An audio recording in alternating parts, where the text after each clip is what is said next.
ส่คือบดจูดมาหอดแล้วแดนซะด้วย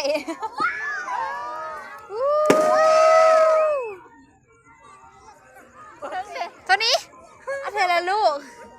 บังเงาเด้อจริงงาม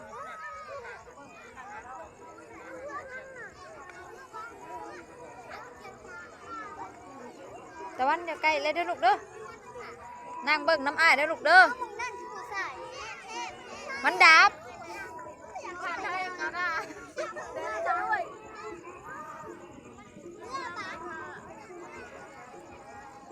ตัวนี้นะมาหอดท่าแล้วคือประจูดอีกเนี่ย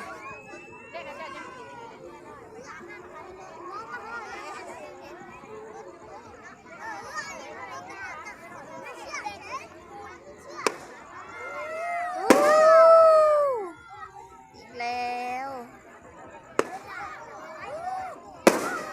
ว้าว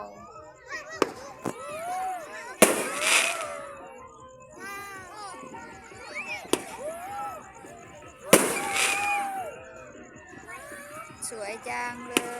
ยพี่น้องว้าว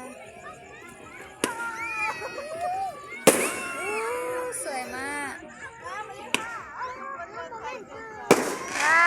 วเขาไปไก่โพดพอเห็นช้ำไก่โพดไปมึงน่ะทนสวย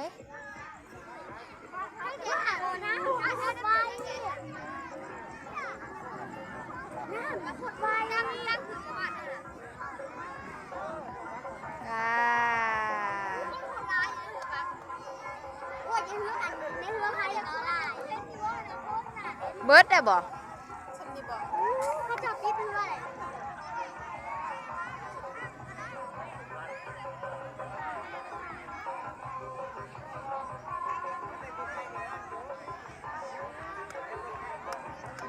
มันอยากดับนอนบ่อยากอันนั้นบันไดมันดับเบิดแหละ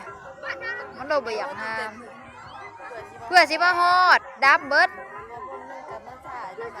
หักงามอยู่เพื่อสะบัดลำใหญ่เนาะปีนี้มาลำใหญ่ใหญ่ลำสองบาทนะไปรถลิฟต์สายตาแล้วบ่เห็นซ้ำ